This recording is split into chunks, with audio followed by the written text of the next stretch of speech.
Many methods of language instruction have been developed to provide teachers with useful and effective strategies to help students succeed in language learning and acquisition. Each method focuses on an aspect of language learning. Communicative methods, for instance, are based on the idea that real communication helps students learn to use the language.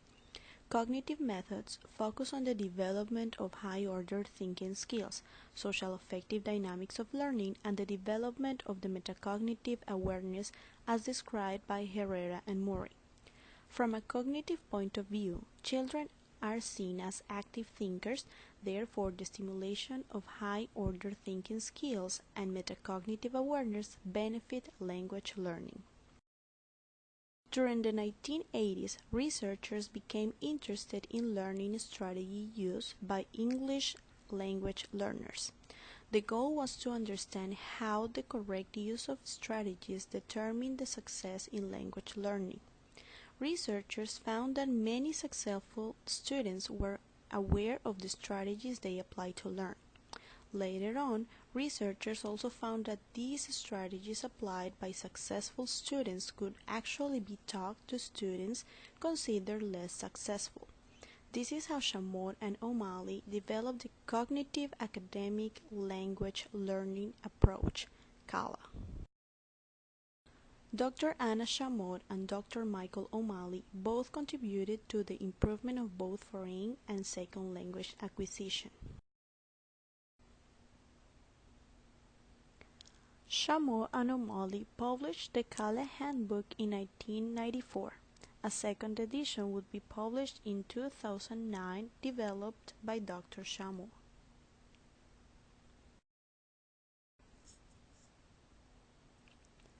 According to the CALLA method, students can learn more effectively when they are mentally active and strategic. They can also learn strategies to approach learning. These strategies must be modeled and repeated. Support in acquiring and mastering strategies is highly needed. Students can also learn strategies to increase their achievement on language and content tasks. The proper use of these strategies leads students to a better approach and completion of tasks. Apply learning strategies to new tasks and content areas is also something that students can do in the CALLA method. The mastery of these strategies goes beyond language learning.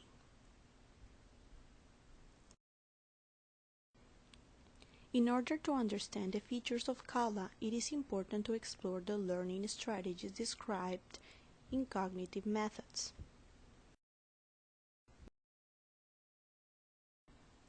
Cognitive strategies are related to the manipulation of information performed by the learner.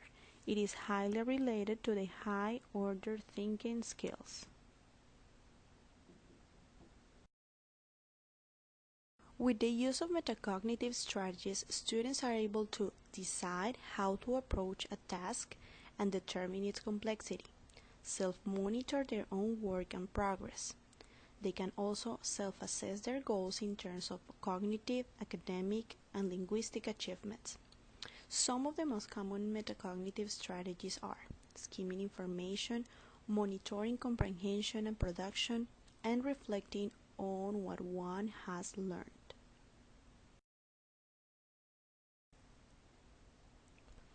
Social affective learning strategies involve the use of social learning and conjoint efforts to achieve goals. Social interaction is then considered essential in order for the learners to develop language skills. In the classroom, students work together to solve problems. Students have the opportunity to interact with teachers and peers to clarify concepts and fully understand the new concepts. An important strategy called self-talk allows students to be motivated. The use of this strategy lets students focus on the steps that should be taken in order to solve a task or understand a concept rather than focusing on the experienced difficulties. Cross-linguistic strategies. This is a strategy used by second language learners and naturally by CLD students. Cross-linguistic strategies validate learners' native language in order for him or her to build understanding and knowledge. These strategies include code switching, the use of first and second language to express ideas, create communicative and social meaning, translation, which helps learners succeed if it is used in a proper way, that is, using paraphrasing rather than word-to-word translation, and use of coordinates as a reading comprehension strategy. Finally, the use of first language as a natural scaffold. Why is CALLA beneficial for CLD students? CALLA was designed to provide students with cognitive and academic instruction that promotes second language development in content areas, instruction on the use of learning strategies. Therefore, students who learn through the CALLA method experience multiple benefits. CALLA maintains students' dignity and engagement since prior knowledge and cultural experiences are valuable and taken into account as a starting point. Students develop awareness of learning strategies which allow them to face academic tasks with all the needed tools. Students learn content and skills necessary for academic success since other content areas are also covered and studied. Students develop social skills and therefore authentic language is generated.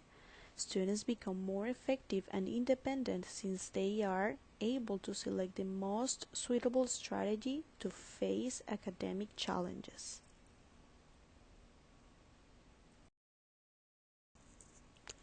Let's move on to the 5 phases of the CALLA instructional method: preparation, presentation, practice, evaluation, and expansion. In the preparation phase, teacher focuses on prior knowledge and experiences that students may have in relation to the new concept. The goal of the teacher in this phase is to help students connect previous knowledge to the key content concepts. Teachers also are required to provide students with an overview of the lesson in order to give students some sort of structure. In this step, students know the objective of the lesson in terms of content, language, and learning strategy objectives, and also the reason why the new concepts are relevant. Next, students are engaged in a hands-on activity which needs to involve lots of visuals. The main goal of this phase is to help students realize that they possess some knowledge on the topic they are about to study. Students are led to a reflection on how their prior knowledge can be connected to the new concepts that are going to be presented later on. This is done through the hands-on and visual activities. Some activities that work well for this phase may be matching games, videos, turn and talk, brainstorm activities, to name just a few.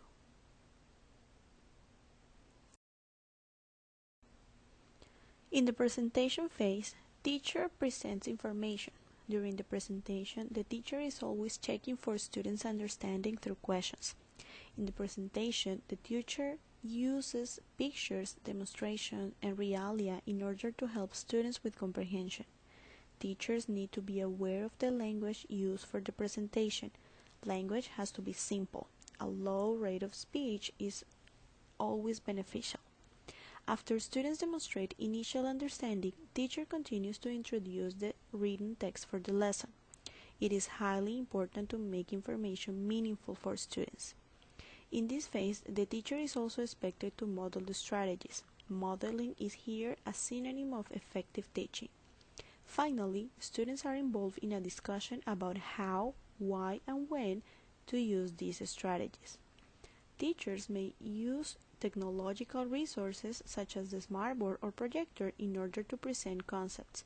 Distributing pictures or realia to students in order to support teachers' explanations is also helpful.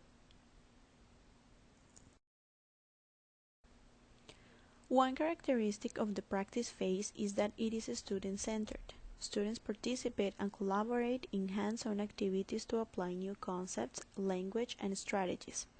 These hands-on activities are meant to provide students with enough practice for them to apply strategies in future activities and contexts. Scaffold and teacher support are highly required in this phase. Teachers provide additional modeling and ask questions to clarify. During hands-on activities developed in collaborative groups, teacher walks around the class providing support as requested by students. Teacher is also expected to ask questions to enhance understanding, model the strategy as required, and share ideas in order to guide students through the lesson.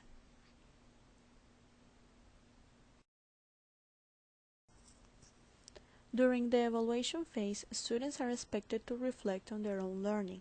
Students take part in assessment. The role of the assessor is now performed by the students who reflect on their own work and process. Self-assessment, being a critical metacognitive strategy, strives to develop high-order thinking skills, which is the major focus of the CALLA instructional method. Since self-assessment is not an easy task, students having difficulties must observe others evaluating themselves. Again, modeling is crucial at all times, not only performed by the teacher, but also by peers. Students work together to evaluate, so student-centered rubrics for evaluations are common. The ultimate goal is for students to be able to evaluate their understanding and quality of work. In the final phase, expansion, students integrate concepts with existing knowledge. Students reflect on the relevance of the new concepts and the connections with the prior knowledge. Students now understand how to apply their experiences, strategies, and learning to different tasks in multiple contexts. The expansion phase is often executed by means of a homework activity where students are expected to use the concepts, strategies, and materials and products used during the lesson to produce a new product.